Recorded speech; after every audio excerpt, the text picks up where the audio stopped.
ბიძინა ივანიშვილო, ჩდება ლოგიკური კითხვა. რატომ არ შედის სპეცნაზი კრისტალბეთში და ლიდერბეთში? იმიტომ არ შედის, რომ შენ და შენი ოჯახი იქიდან ძოვთ მილიონებს ძოვთ კრისტალბეთიდან და ლიდერბეთიდან შენ და შენი ოჯახი და აქედან გამომდინარე არ შედის სპეცნაზი. ადამიანი ერთი წელია ოფიციალურად ვაჟღერებ, რა ვიცი, ყველა საშუალებით ვაჟღერებ, რომ დამაყაჩაღეს მეთქი და თავს იყრუებს შენ საყვარელ სირაქლემას პოზიციაში, რა თქმა უნდა, რაც ხარ, იმ პოზიციაში დგები რა, თელი ცხოვრება რაც ხარ, იმ პოზიციაში დგები. ეხლა მოდი იმაზე ვილაპარაკოთ, რატომ ხარ ეგრე. შენი პრემიერ-მინისტრი, შენი პირადი პრემიერ-მინისტრი გამოდის ირაკლი ყობახიძე, თორე ეგ ჩემთვის პრემიერ-მინისტრი არ არის, ეგ შენი პრემიერ-მინისტრია. გამოდის შენი პრემიერ-მინისტრი ირაკლი ყობახიძე და იძახის, რომ ჩვენო ისეთი სამსახური ყავსო, რომ აგერო ბაჩიაშვილიო ემირატებიდან ჩამოიყვანაო. ხო, ამით რაღაც ტრაბახობს გამოდის რა, ეგეთ რაღაცას აჟღერებს. 9 წელია შენ რო ქვეყანას მართავ, იმ ქვეყანაში მაწამებენ. 9 წელი გავიდა, რომ შენ რომელ ქვეყანასაც მართავ, იმ ქვეყანაში მაწამებენ. ეგ არ იცოდა შენმა პრემიერ-მინისტრმა, შენ არ იცოდი? ხო სასაცილოა რა. აი, ეხა ნელ-ნელა უფრო ახლოს მივალ, რომ სირაქლემა ხარ. რა თქმა უნდა იცოდი, მაგრამ ჩუმად იყავი, იმიტომ რომ შენ და შენი ოჯახი კრისტალბეთიდან და ლიდერბეთიდან მილიონებს ძოვთ. ოთარ ფარცხალაძე მოსკოვში გამექცაო იძახი, ესე იგი ოთარ ფარცხალაძეს მოსკოვში ვერ იჭერ, როდესაც ოფიციალურად FSB გიცავს, საქართველოში გიცავს FSB-ს თანამშრომლები და ფარცხალაძეს მოსკოვში ვერ იჭერ და ბაჩიაშვილი ემირატებში დაიჭირე, ხო? ბაჩიაშვილი ემირატებში დაიჭირე შენმა მაგარმა სპეცსამსახურმა და შენ და შენი მაგარი სპეცსამსახური ფარცხალაძეს მოსკოვში ვერ იჭერთ? გეკითხები ბიჭო, ეგეთ ტყუილებს, რა ვიცი, საბავშვო ბაღში არ უყვებიან ბავშვები ერთმანეთს რა. ეგეთ ტყუილებს საბავშვო ბაღში არ უყვებიან ერთმანეთს რა, ბავშვები რა, არ კადრულობენ უბრალოდ რა.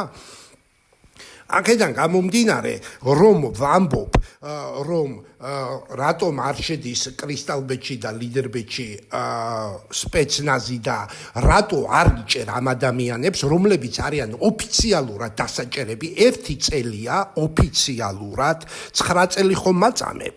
ამ 9 წლის მერე ბოლო ეს ჯამში 10 წელია ჩემი პრობლემაა, მაგრამ ბოლო 1 წელი ამ 10 წლიდან მინუს ის წამება 9 წელი. ბოლო 1 წელი ოფიციალურად ორჯერ პროკურატურას მივმართე, ორჯერ შინაგან საქმეთა მინისტრს მივმართე გომელაურს. ორჯერ ტელევიზიაში ინტერვიუ მივეცი, ტელევიზიით გამოვედი, გავაჟღერე ჩემი პრობლემა. და შენ ეს ყველაფერი არ იცი? რამდენ ადამიანთან მიხვედი ჩემ თემაზე სამათხოვროდ? რამდენ ადამიანთან მიხვედი სამათხოვროდ დამეხმარეთო მამუკა კუნთელიას თემაზე? შენ გეუნები ბიძინა ივანიშვილო, სირაქლემა ბიძინა ივანიშვილო. ის ადამიანები მერე წავიდნენ, თავის ოჯახში ცოლებს მოუყვნენ, თავის ძმებს მოუყვნენ, თავის ბიძაშვილებს, როგორც ხდება ხო? საქართველოში ვართ რა, ნიკარაგუაში ხო არა ვართ, საქართველოში ვართ. როგორც ხდება ქართულ მენტალობაში რა, სახში ცოლს მოუყვა, ცოლმა მეზობელს მოუყვა, იმ მეზობელმა ნათესავს მოუყვა, ვიღაცამ სათამაშო ბიზნესი ახსენა, ეს ამბავი მოყვეს. ანუ ეს ამბავი ბევრმა გაიგო. შენ ვისთანაც მიხვედი და იმათხოვრე ჩემს საკითხთან, რომ ჩემი საკითხი როგორმე მოგეგვარებინა, ხომ? ყველამ ვიღაცას მოუყვა, იმან მერე კიდე ვიღაცას მოუყვა და საქართველოში როგორც ხდება რა, როგორც ხდება საქართველოში რა. ვიღაცას ბიჭო საყვარელი ყავს და იმის ინტერესშია რომ დამალოს იმ ბიჭის და იმ გოგოს ინტერესშიც არის რომ დამალოს, ორივეს ინტერესშია რომ დაიმალოს და იმას ვერ მალავენ ბიჭო საქართველოში, ორივეს ინტერესშია რომ დაიმალოს სიტუაცია და იმას ვერ მალავენ საქართველოში, რომ დადიხარ და ოლია მათხოვარივი დამათხოვრობ, მამუკა კუნთელიას თემაო იქნებო, მომეხმარო დამალაგებინოთო, ვისთან აღარ მიხვედი სამათხოვროდ, რა ტყუილები აღარ მოიფიქრე, უბრალოდ არაფერი არ გამოგივიდა, იმიტომ რომ შენ დგახარ სამართლის წინაშე, გამიგე, სიმართლის წინაშე დგახარ და არც გამოგივა არასდროს არაფერი, მაგდაგვარი.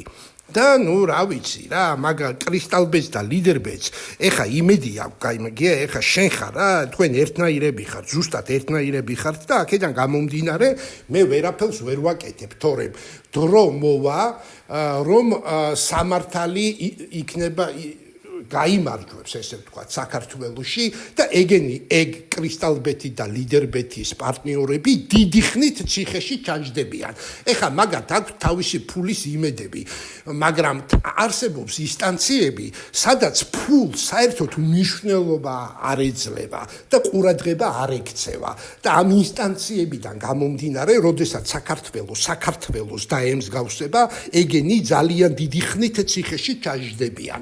რაც შემიძლია დავამტკიცო, რა ვიცი რა, ალბათ 1 ტერაბაიტი მტკიცებულებები მაქვს რა, რა ვიცი რა, ნახოთ, როდესაც საქართველოს დაემსგავსება, მე რა თქმა უნდა მე ჩემს სიმართლეს დავამტკიცებ და ჩემი სიმართლე გაიმარჯვებს, მაგრამ შენ რაც შეგეხება 69 წლის ოლიგარქი, რაღაცა მილიარდები გაქვს და ყოველ დღე იღვიძებ და იმას ვფიქრობ, მთელი საქართველო როგორ მოატყუო და რაღაცა მოკუჭული გამოდიხარ და რაღაცეებს ზღაპრებს ყვები ბიჭო, რომ ბაჩიაშვილი დაიჭირე ემირატებში და ფარცხალაძეს ვერ იჭერ მოსკოვში, ეს ყველაზე ცხელ ამბავს ვიძახი რა, ყველაზე ისეთი რა, ყველაზე ახალი ამბავია და მაგიტომ ვახსენებ. ეს ერთი, მეორე, რატო გაგინებ, იცი Facebook-ზე, შეხვაგინებდი თელ საქართველოს ურეკავდი ტელეფონზე და აგინებდი. ესე იგი შენთვის გინება რაღაცას ნიშნავს, ხო ამას რო აკეთებდი, თელი კოლ-ცენტრები ჩართე და თელი მენეჯმენტი იყო, რომ აბა ვის დაურეკოთ და როგორ შევაგინოთ და ვისთან ვინ არის ეხა შემდეგი და ნუ მთელი ორგანიზება ჩატარდა რა, რაღაცა კოლ-ცენტრები ჩართე და მოკლედ ადამიანები რაღაცა ბეჯითად იჯდნენ შენი დავალებით და ქართველებს აგინებდნენ. ეხა მე შენ გაგინებ, ზუსტად ისე და იმაზე ვარესად ისე გაგინებ, რომ ეგეთი გინებები შეიძლება არც გაგიგია, მაგრამ სირაკლემას პოზიციაში ხარ, მაგაშიც იტყუები, მაგასაც არ ქონია შენთვის მნიშვნელობა. შენთვის მნიშვნელობა არ ქონია, შენ გაგინებენ თუ არ გაგინებენ, გამიგე? ესე რომ ურეკავდი, აი მაგაშიც გატყდი რა, მაგაშიც რაღაცა ფეიკი ხარ რა, აქედან გამომდინარე ყველაფერში რაღაც სამარცხინო რა ვიცი, აი ვაგზლის ბოზი არ იკადრებს ეგეთყუილებს რა, ბოზებსაც რა, ეხა ბოზებსაც თავის წესები აქვს, რაღაც წესე ექვემდებარებიან რა, ხო რა, ერთმანეთში ჭუბობენ მე რა, რომ შენ რატო დაარღვიე წესი და ეს არ ხო რა, იმ ბოზებსაც თავის რაღაცა თავისი წესები აქვს რა, რომელსაც ასრულებენ და ვინმე თუ დაარღვევს, მე იმას ეჭხუბებიან, რომ რატო დაარღვიეო რა, ისე რა, რო იცოდე რა ვიცი რა. შენ ჩემი ეს ლაპარაკი შენთვის არაფერი არ იქნება, როგორც 69 წლის მანძილზე შენ ამ ცხოვრების რეზიუმი ის გააკეთე, რომ ყოველდღე გამოხვიდე და საქართველოს წინაშე იტყუო. ეხა მე კი არა, ბიჭო, რა ქვია, სოკრატემ და ფროიდმა რო გელაპარაკოს, ისინი ვეღარ გიშველიან, 69 წლის ქიშმიში ხარ.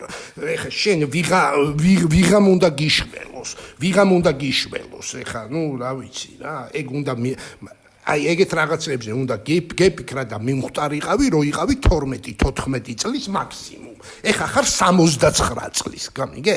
69 წლის ხარ და რა ვიცი, ვაგზლის ბოზივით იტყუები რა, ცოტა დაჟე აი რომ ვიძახი ვაგზლის ბოს, მე ცოტა ის არის რა, ის არ იკადრებს ეგეთ რაღაცეებს, შენ რასაც კადრულობ.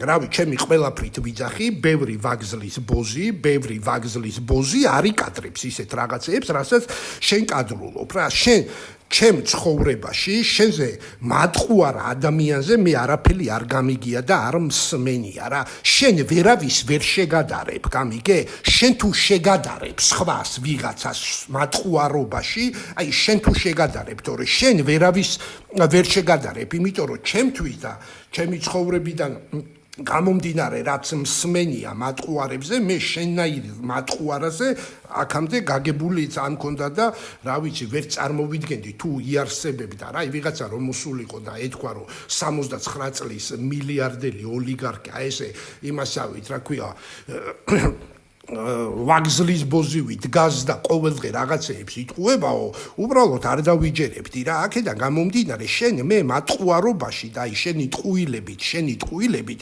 ვერავის ვერ შეგადარებ, ვინმე სხვას თუ შევადარებ შენ თავს რა, თორე ნუ შენს იქით აღარ არის რა, აი შენს იქით აღარ არის რა, ესე ვთქვათ რა. ბოლო გაჩერება ხარ რა, ზოგადად ყველაფერში ხარ ბოლო გაჩერება რა და ამაშიც ბოლო გაჩერება ხარ რა. ლოგიკურია რა, არაფერი აქ საოცრება არ არის. მოკლედ აი ამ ყველაფრის თქმა მინდოდა და ვთქვი კიდეც რა, აი ესეთი ფეიკი ხარ თავიდან ბოლომდე, ესეთი ლუზერი რაღაცა, აი ესეთი მატყუარა რა ვიცი რა. რა ვიცი რა, მაგდენი მილიარდებს, მაგდენი კამფეტები კონდეს. მერე ცალკე იმ დაყლებებულმა შალვარ ამიშვილმა ჩემზე გადაცემა გააკეთა და რა ვიცი აქ სახში მომაკითხა და ნუ მოკლედ რა, ანუ 3 ტელევიზიით გაშუქდა ჩემი სიტუაცია რა, 2 რეალური და 1 ფეიკი რა, დაყლებებული შენი რაღაცა იმისი რა ქვია რა. ვაგზლის ტელევიზია ის პოსტივი რა, ვაგზლის ტელევიზია იქ მომადგა რა სახში რა, ნუ ეგ ისტორია გავაჟღერე ჩემი YouTube არხზე ყველაფერი არის.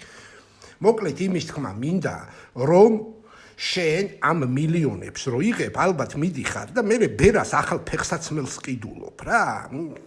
ამ მილიონებით მიდიხარ და მე შენ შვილს რაღაცა ფეხსაცმელს ყიდულობ, ან შენ ცოლს ახალ საცვალს ყიდულობ რა. ლოგიკურია ხო? აბას ხო რაღაცაში ხო იყენებ ამ მილიონებს რა.